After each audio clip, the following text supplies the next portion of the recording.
Welcome to GCE Connect, Module 4, International Human Resource Management, Subject Code 17 MBHR 403, 18 MBHR 403. This module deals with global mindset, global leadership, cross-cultural context and international assignees, current scenario in international training and development, training and developing the international staff, expatriate training, sensitivity training, career development, repatriate training, re-entry, and also it deals with international staff in multinational teams, knowledge transfer in multinational teams. Let us start with developing global mindset. Success of global business entirely depends on organizations full of highly competent global leaders who have knowledge about products, production and service capabilities around the world and also have the ability to influence the entire world despite diverse culture, political and institutional backgrounds. So here, global mindset is nothing but a key to sustainable competitive advantage in the global economy. Best practices offer 4 recommendations for developing global leaders. Now, what are these 4 recommendations? First recommendation is organization need strategic clarity about what kind of skill a global leader needs. Means organization should be very clear about the strategy which is being followed, the objectives, the mission of the organization, the goal of the organization, and based on that they should have a right match being employed on the position of a global leader. Second recommendation is prospective global leader needs relevant developmental opportunities. So here it means a global leader who is employed in your organization, who is very competent, you need to give relevant development opportunities to that particular leader, or it becomes very difficult to retain the leader in the organization. Third recommendation is prospective global leaders need appropriate level of feedback, resources and support to help them learn from the experiences they have. Means the prospective global leader who is employed in that particular position requires continuous feedback, requires the right resources at the right time, as well support from the entire organization, which helps him to gain the experience as well give good results to the organization. Then people need international perspective and exposure starting early in their careers to maximize the quality of the globally competent expert pipeline.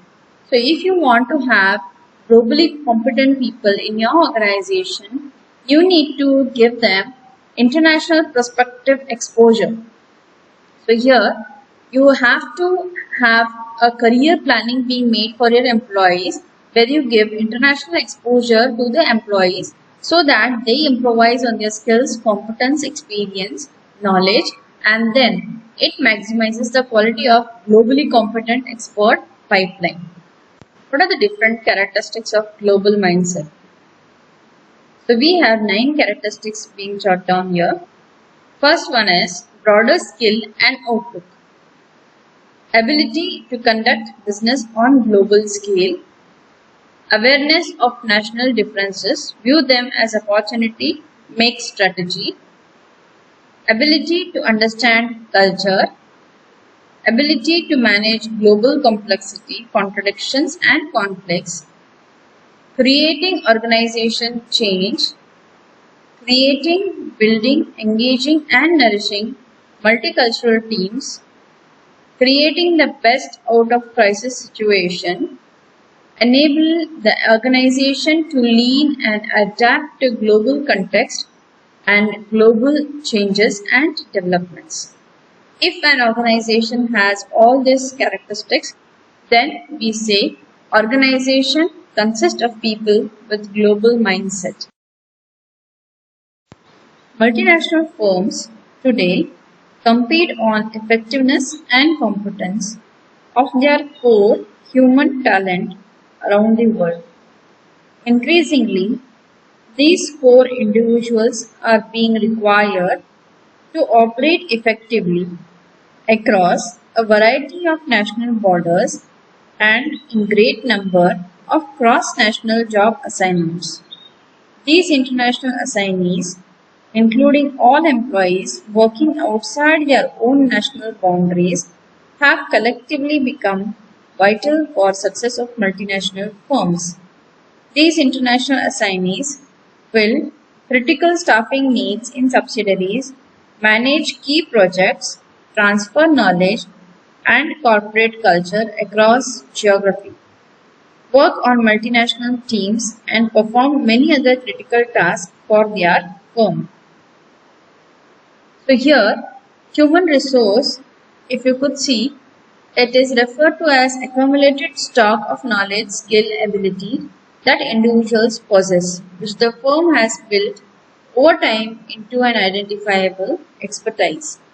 So building a team with international orientation, committed and competent people who will support the organization's strategic business and also enhancing the core competencies of the organization needs training and development.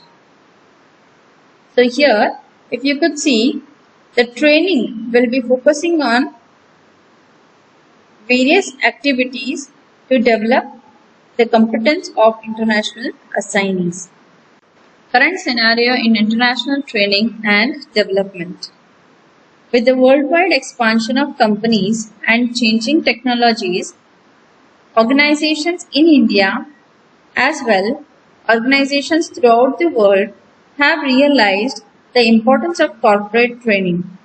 They consider training to be more of a retention tool than a cost. Today, human resource is a source of competitive advantage for all organizations. Therefore, training system in Indian industry has been changed to create a smarter workforce and yield the best results. Training is required in every field, let it be sales, marketing, human resource, relationship building, logistics, production, engineering, etc. It is now a business effective tool and is linked with business outcomes. So with increased awareness of corporate training in Indian industry, a gradual shift from general to specific approach of training has been realized. Training and development of international staff. So here we see the two sides of the coin. One side of the coin is multinational companies spend substantial amount of money on training and development of the employees, that is expatriates. The other side of the coin is cost of expatriate failure is also very high, which the organization cannot bear. So it is very important that you select the right person and provide them with appropriate training before their departure as well as on arrival in a particular country. Now, if you do this, if you select the right person, provide appropriate training before departure and post departure, it will enable the employees or the expatriates to determine in advance appropriate cultural behaviors and suitable ways to perform necessary tasks in the host country. It also helps the expatriates or the employees to cope up with unforeseen events in new culture and reduce conflict due to unexpected situations and actions. The host country provides a realistic expectations for the expatriates or the employees with respect to the living and working in the host country. Now coming down to the components of effective pre-departure training. First component is cultural awareness program.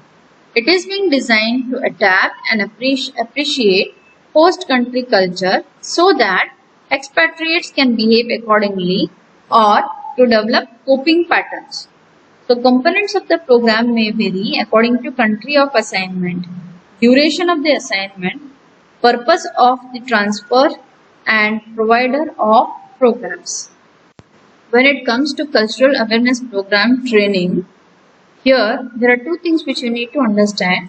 The degree of dissimilarities between culture. If the interaction of the employee or the expatriate is very high and the degree of dissimilarities between the cultures is very high, then you need to go for high rigor training. If the interaction is very low, the interaction of the employee or the expatriate with the other country, host country nationals is very low, and degree of dissimilarities between culture is very low, that means both the culture are very much similar, then training will be focusing entirely on task and job related issues and less on the cultural issues. So here you have low rigor training and high rigor training. Low rigor training includes sensitivity training, field experiences, etc. So it is given for a shorter period of time. Lectures, videos on local cultures are included in that particular training. Briefing on company operation is being done. So this particular training is being given when an international assignee or an expatriate is going for a very shorter period of time. As well, the similarities between the parent country and the host country is very high. So here you need not focus on culture, you will be focusing on job as well as task related issues. Then you have high rigor training, includes cultural assimilation training, role plays, etc.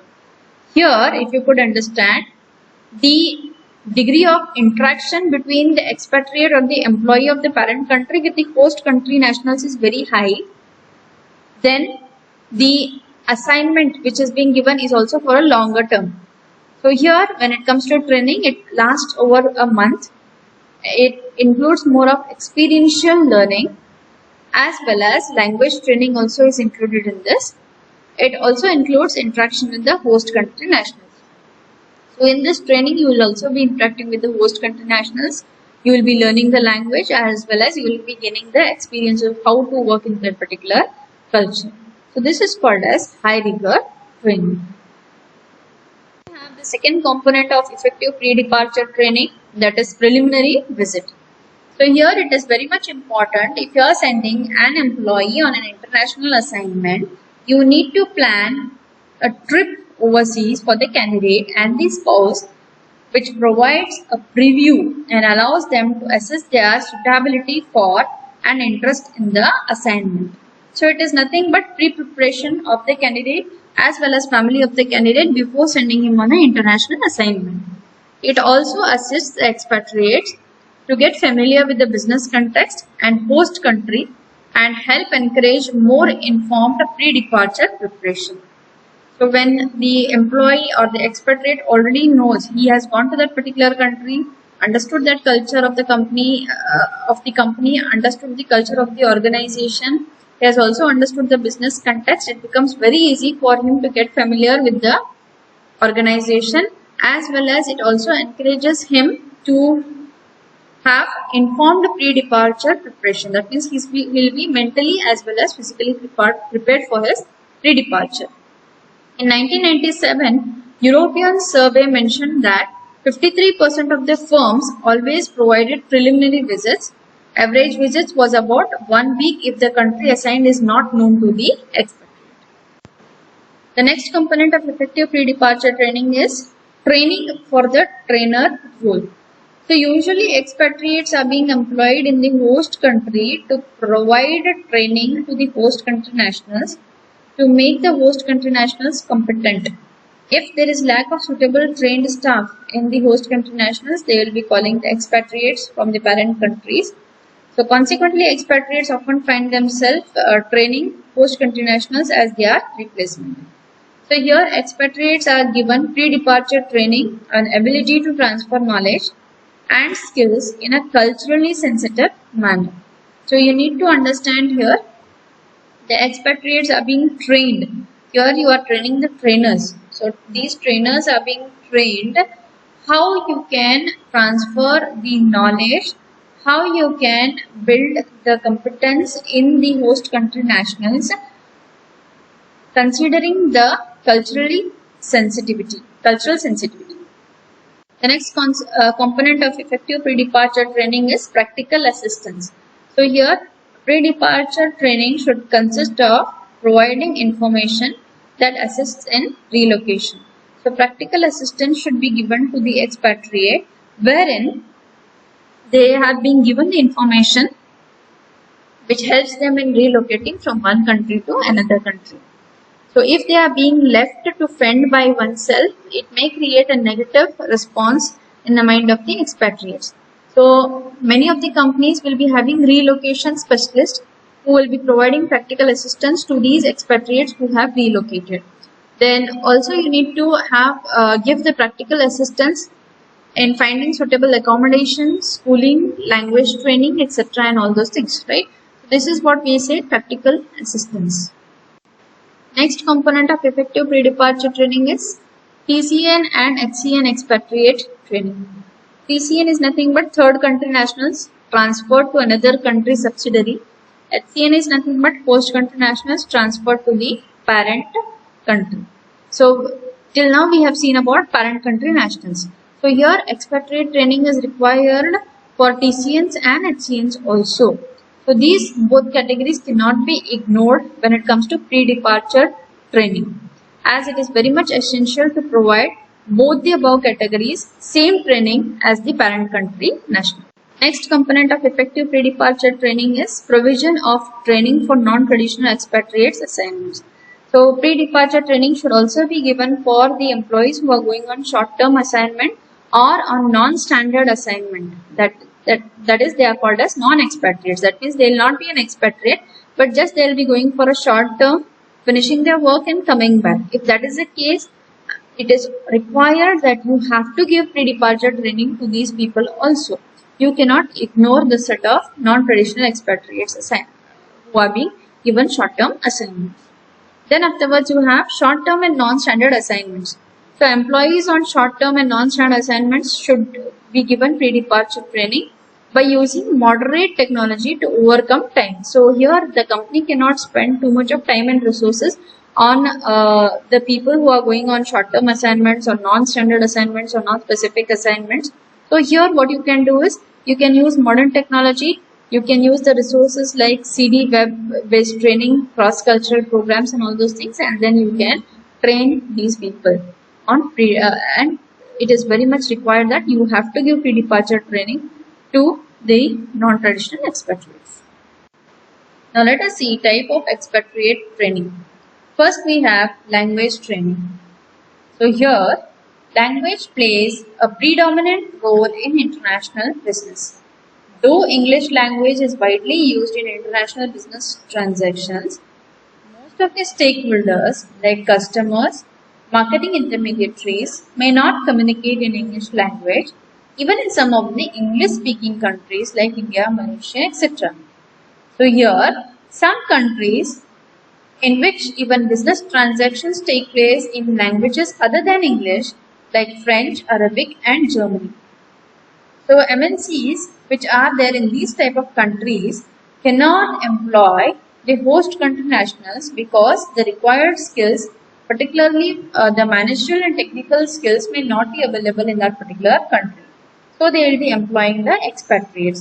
So it is very much required for the expatriate to undergo the language training so that it becomes very much easy for the expatriate to perform in that particular organization, in that particular country.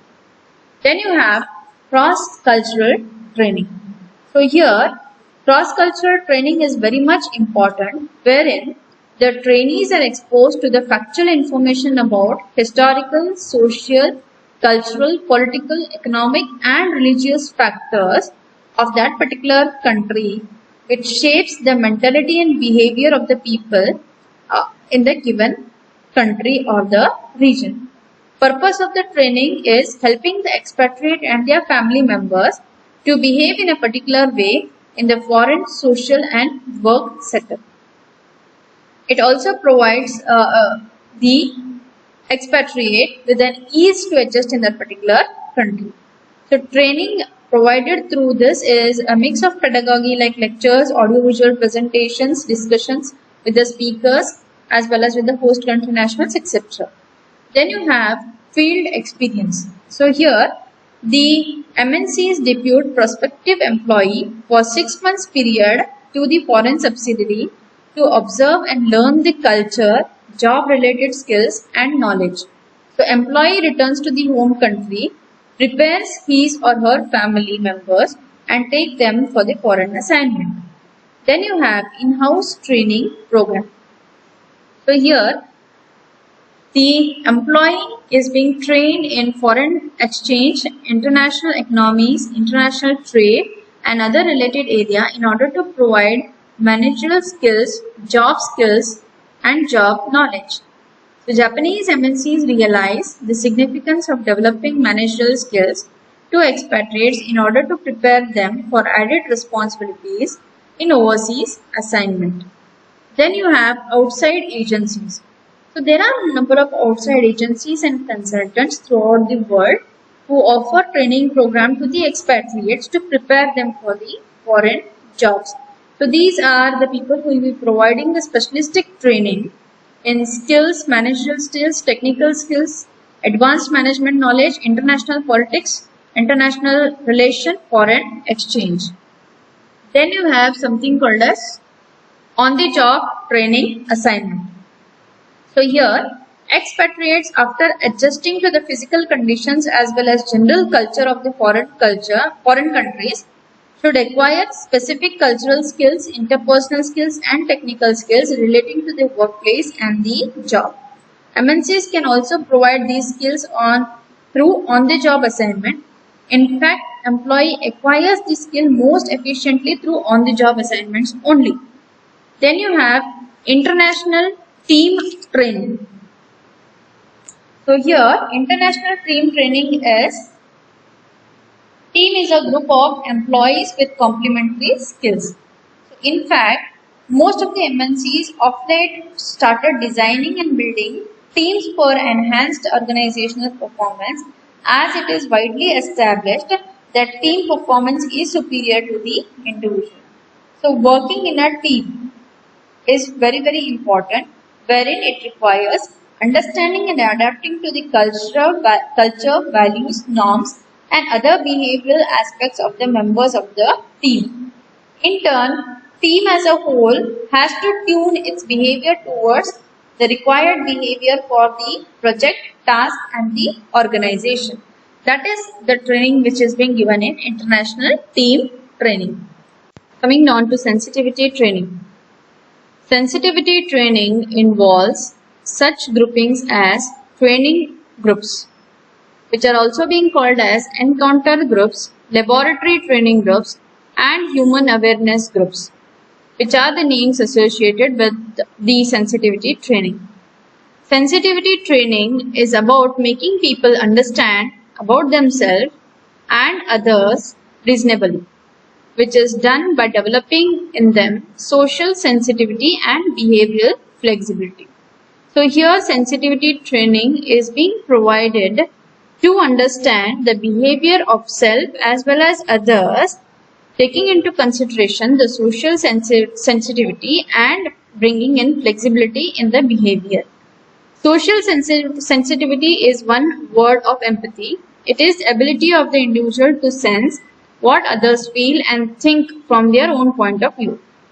Behavioral flexibility is ability to behave suitably in the light of understanding. In one way, sensitivity training is a process of developing emotional intelligence within an individual, which means mental ability an individual possesses, enabling him or her to be sensitive and understand to the emotions of the others, as well being able to manage their own emotions and impulses based on the situational cues. Procedure of sensitivity training. First, in sensitivity training, the trainee has to unfreeze the old values which he or she carries. So here they need to understand the inadequacy of the old values. This is being done when the trainee faces dilemma in which his old values is not able to provide proper guidance. Then you have development of the new values. That means stuffing in the mind of the trainees the new values, wherein the Trainer supports. Trainee begins to examine their interpersonal behavior and giving each other the feedback of the behavior. The reasoning of the feedbacks are discussed with motives trainee to experiment with range of new behaviors and values. This process constitutes the second step in the change process of development of these values. Then you have refreezing the new ones. This step depends upon how much opportunity the trainee gets to practice their new behaviors and values at the workplace. Moving on to career development. So development of the career of expatriate managers is crucial for many organizations.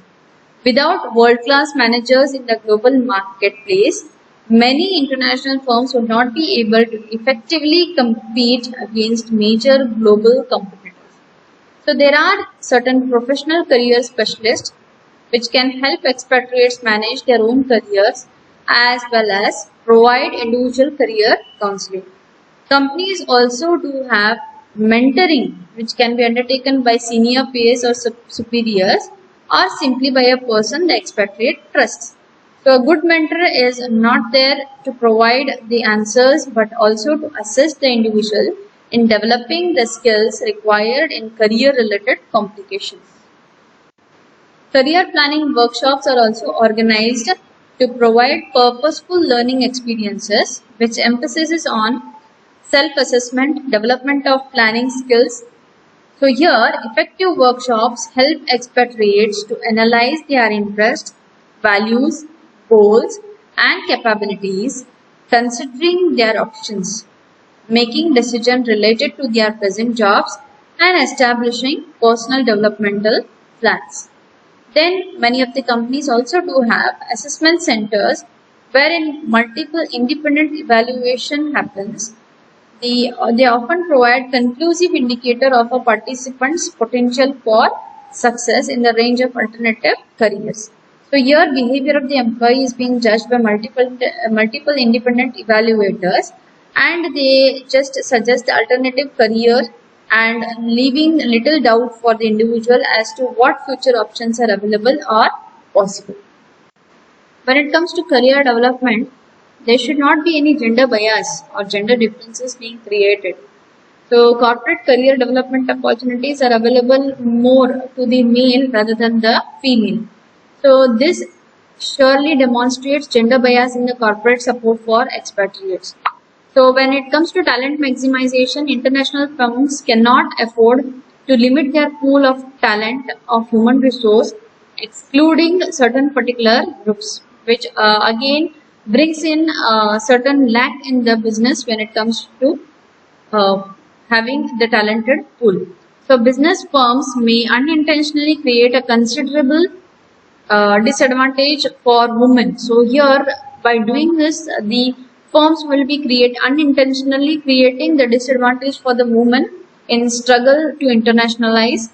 So since women may not be attracted to or motivated for international careers to the same extent as men. When it comes to career development, international assignment has been seen as the long recognized important mechanism for developing international expertise. So how you can prepare an employee for an international assignment?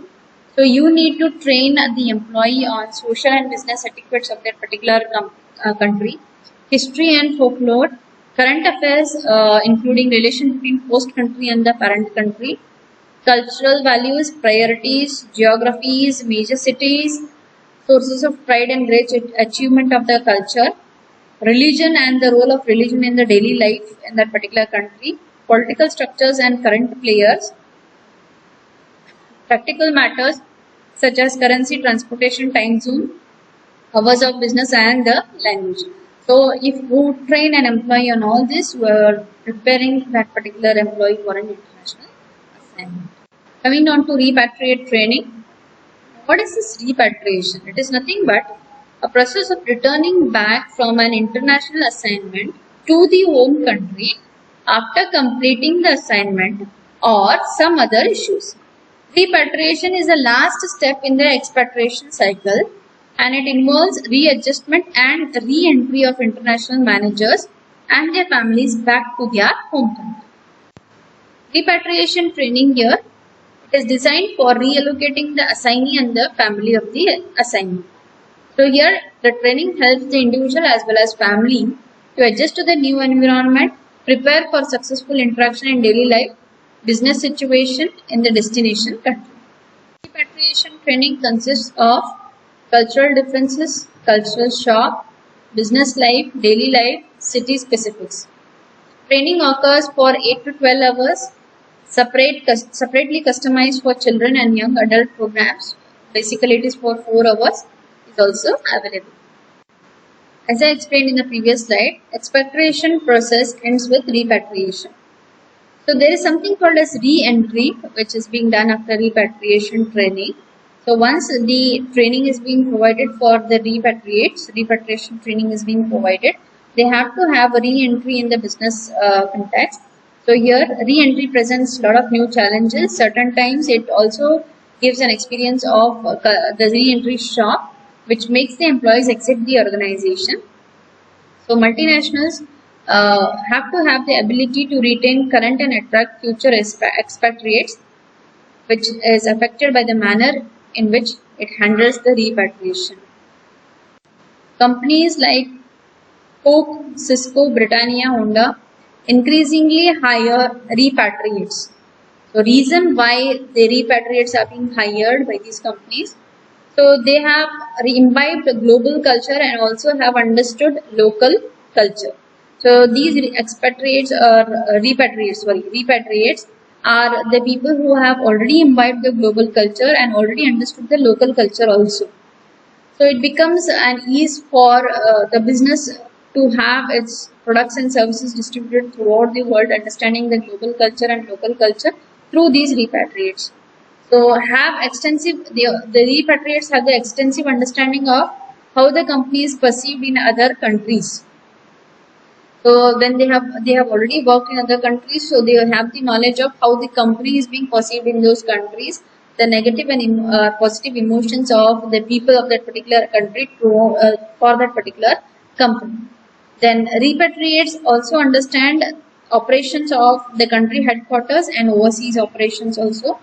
The transfer of important technology or information from foreign subsidiary to home country can be done if you hire repatriates. Then social network help in coordination between home country and the host country. The social network which they have already with their experience, it helps in coordinating between the host country and the home country. So this is the reason why the repatriates are being hired by many of the companies. One example being given here, Honda, the trendsetter in handling expatriates, it defines clearly objectives of the assignment before it starts. The objectives can range from development of a new product to improvement in vendor relationships. Then selected repatriate prepare themselves with the assignments by the analysis of their strengths and weaknesses. Well before the assignment is completed, all the expats is ready to return or the expats are ready to become the repats. Honda identifies suitable job for that particular repat and makes arrangement for debriefing sessions to capture the important lessons from the assignment. So this is how Honda utilizes the repatriates' skill, talent and knowledge. There are a lot of challenges being faced by repatriates when it comes to adjustment. So here the company changes. Obviously, when they come back to the home country, there will be a lot of changes in the company. Again, adjusting to the changes of that particular company. Then societal changes. The repatriates as well as family have to face the challenge of the changes in the society, family adjustment, the schools, colleges, as well as accommodation and all those things. A lot of adjustments will be there. Then exit consideration. Then afterwards may lead to altered perspective. So these are the different challenges or adjustment challenges which are being faced by the repatriates. UK repatriation study, they surveyed 124 recently repatriated employees and indicated 5 predictors for repatriate maladjustment. which is ranked in order. Length of time abroad. The time spent by the repatriate abroad is a predictor for repatriation maladjustment. They may not be in a position to ultimately adjust to the home country. Then unrealistic expectation of job opportunities in the home country. So these repatriates expect that whatever the compensation, facilities, benefits, as well as the job environment, everything will be much more better in the home country. So these are unrealistic expectations being kept by repatriates, which again leads to maladjustment. Then downward job mobility. Obviously, the designation there will be a lot of mobility which will be there in the job, which will be downward job mobility.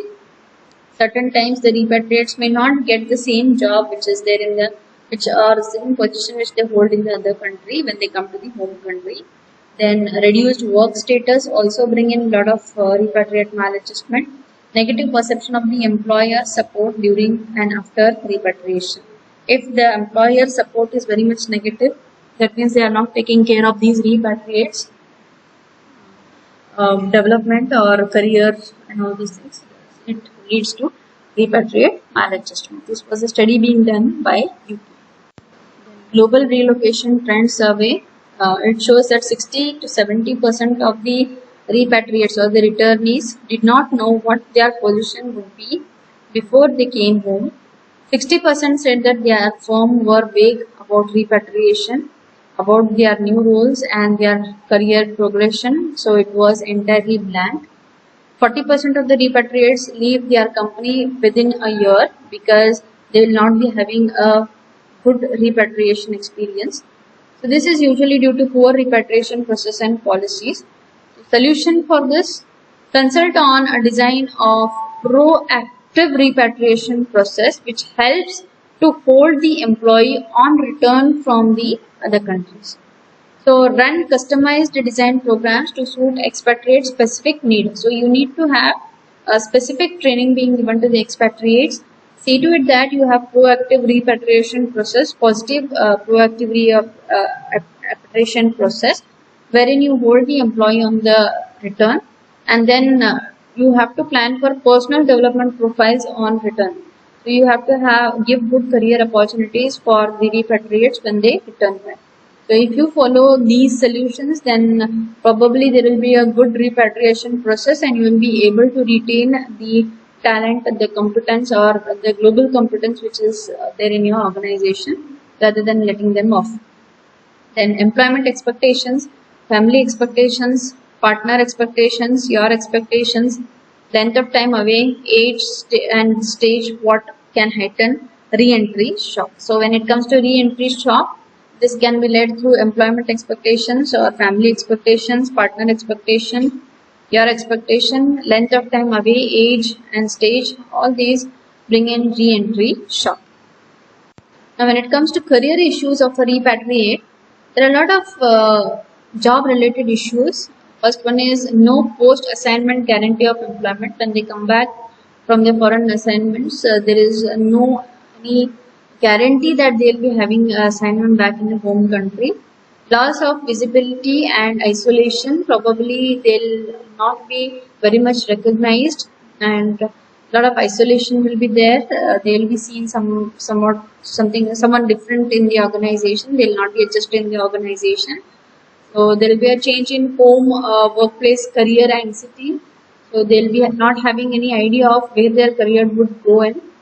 And then coming down to the employment relationship and career expectations will be again a lot of issues will be there in that employment relationships between the home country nationals as well as the repatriate who has returned to the home country. Then career expectations will be very high but may not be met by the organization. Then re-entry position, what position they'll attain after re-entry, will the same position will be withheld or they'll be again downward trend in the position. Then devaluing of international experience, work adjustment, role behavior, role clarity, role discretion, role conflict again, autonomy, responsibility, lower pay in absolute terms, drop in housing conditions, loss of status, loss of pay, all these are different job related issues which the repatriate face. Next you have individual reaction or social factor, that is the second career issue in repatriate. So here international experience can distance the repatriate and family socially and psychologically. So each family member undergoing readjustment, each family member has to undergo the readjustment. There will be a distance between the family member and the repatriate, and again re-establishing entirely again the social networks, which is very difficult, and effect on partner career, that also would be the issues which are being faced by individual repatriates. How can you develop international staff and multinational teams? One is through management development programs, wherein you gain international experience, help in career progression of the employees, develop future international business expansions. Then second one is you have organizational development, wherein you keep on accumulating the stock of knowledge, skill and ability upon which organization can grow in future. Then individual developmental plans and job rotation. These are the ways through which you can develop international staff and multinational teams.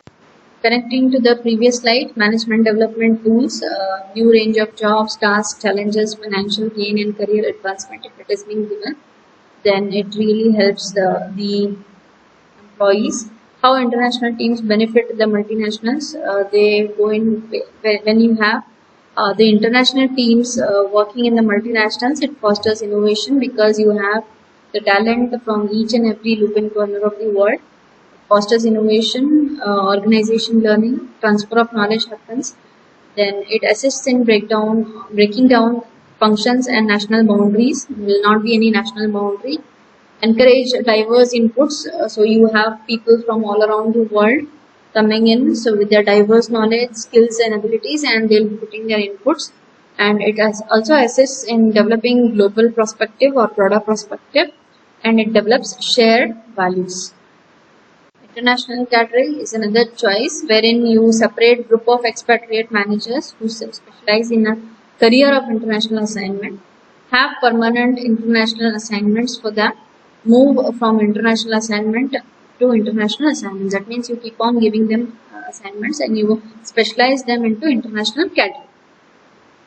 Coming now to the last part of this particular module, knowledge transfer in multinational companies. So it is not solely perceived as one-way movement of method from headquarters to foreign subsidiary. In fact, reverse knowledge transfer from subsidiary to headquarters is increasingly becoming an object of the research. So it is to and fro from headquarters, that is parent country, to the host country or the subsidiaries, on the subsidiaries to the parent country. So we believe that knowledge achieved by subsidiaries through best practices and innovation is fundamental for improvement of overall performance of the multinational companies. Thank you all for your patience listening. I hope module 4 is being understood to you all.